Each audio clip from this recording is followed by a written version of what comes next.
Good evening one and all. పిల్లలు, ఈరోజు మీకు మళ్ళీ ఇంకొక కథను తీసుకొచ్చాను. అదేంటంటే big rocks in our life. మన జీవితంలో పెద్దటి రాళ్ళ స్నానం ఏంటి? ఇక్కడ రాళ్ళు అంటే రాళ్ళు కాదు, జ్ఞాపకాలు. అవి కొన్ని జ్ఞాపకాలు. వాటి గురించి మనం చిన్న కథని ఇప్పుడు విందాం. పూర్వకాలంలో కూడా కాదు, ఒక మేనేజ్మెంట్ కోర్సు నేర్పిస్తూ బిజినెస్ చేసే విద్యార్థుల కోసం ఒక ఎక్స్పర్ట్ని వాళ్ళకి అర్థమయ్యేటట్టు క్లాస్ తీసుకునేట్టు మేనేజ్మెంట్ క్లాస్ తీసుకోవడానికి ఒక ప్రొఫెసర్ని పిలిపించారు. ఆ ప్రొఫెసరు కాలేజీకి వచ్చి విద్యార్థులందరినీ బిజినెస్ మేనేజ్మెంట్ చేయాలి అనుకునే ఉద్దేశం ఉన్న స్టూడెంట్స్ని అందరినీ ఒక దగ్గర గ్యాదర్ చేసి ఆయన వాళ్ళ దగ్గరికి వచ్చి వాళ్ళ ముందు ఒక జార్ అంటే మనం దాన్ని ఏమంటామో సరే మీకు అర్థమయ్యేటట్టు చెప్తాను. ఒక చిన్న ఇంట్లో అమ్మని అడగండి, ఒక ప్లాస్టిక్ డబ్బా లాంటిది, లేకపోతే జార్ అంటే ఏంటంటే అమ్మ చూపిస్తుంది మీకు. ఇంత డబ్బా అనుకోండి, ఇంత డబ్బా. అది తీసుకొని వచ్చి వాళ్ళందరి ముందు టేబుల్ మీద పెట్టి ఇంత పెద్ద పెద్ద రాళ్ళని తీసుకొచ్చి ఆ డబ్బాలో వేసి అడిగిన మొదటి ప్రశ్న ఏంటంటే, ఇప్పుడు ఈ జారు నిండిందా అని అడిగాడు. అడిగితే స్టూడెంట్స్ అందరూ చాలా సంతోషంగా నిండింది అన్నారు. యాక్చువల్లీ రియల్లీ అని అడిగాడు ఆయన.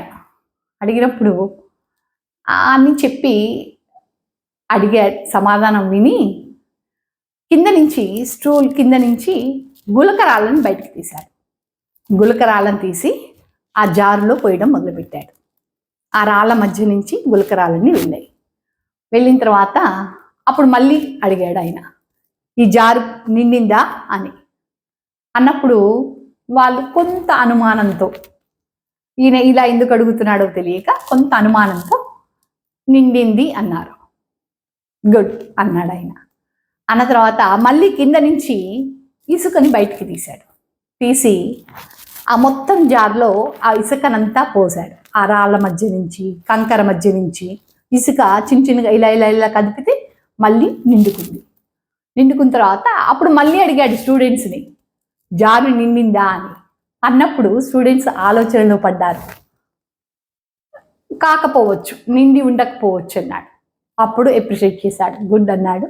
మళ్ళీ తర్వాత వాటర్ బాటిల్ ఒకటి తీసుకొని ఆ నీళ్ళని అందులో పోసాడు. మొత్తం బాటిల్లో పోసి అప్పుడు చెప్పడం మొదలుపెట్టాడు.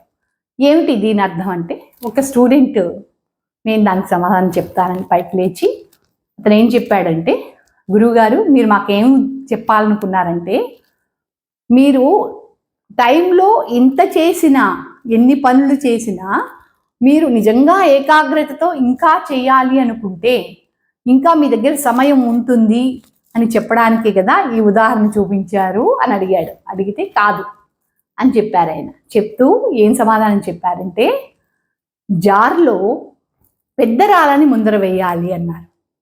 ఏమిటా పెద్ద రాళ్ళు అంటే, నువ్వు నీ బంధువులతో స్నేహితులతో గడిపిన కాలం,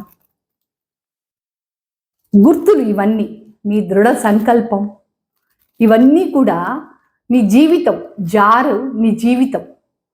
మొదటే నువ్వు అది వేయకపోతే నీ జ్ఞాపకాలని, నీ దృఢ సంకల్పాన్ని, నీ నిశ్చయత్వాన్ని, ఇవన్నీ నీ బతుకులో నింపలేకపోతే తర్వాత రాళ్ళని వేయడం కుదరదు.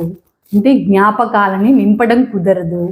మొదటే నీ జీవితంలో మంచి అనుభవాలని, ఒక నిశ్చయమైన ఒక సంకల్పాన్ని నీ జీవితంలో ఉంచుకుంటే అది నీ జీవితంలో నువ్వు పైకి ఎదగడానికి ఉపయోగపడతాయి. అవన్నీ కూడా రాళ్ళు ఏవైతే ఉన్నాయో, అంటే నువ్వు పోగు చేసుకునే అనుభవాలు ఏవైతే ఉన్నాయో, నీకు ఫ్రెండ్స్, మంచి నిన్ను ప్రేమించే ఫ్రెండ్స్, లేకపోతే ఒక రిలేషన్ ఉండాలి అని చెప్తూ మేనేజ్మెంట్ చెప్పే ఆయన అద్భుతమైన స్టోరీని పిల్లలకు వినిపించడం జరిగింది.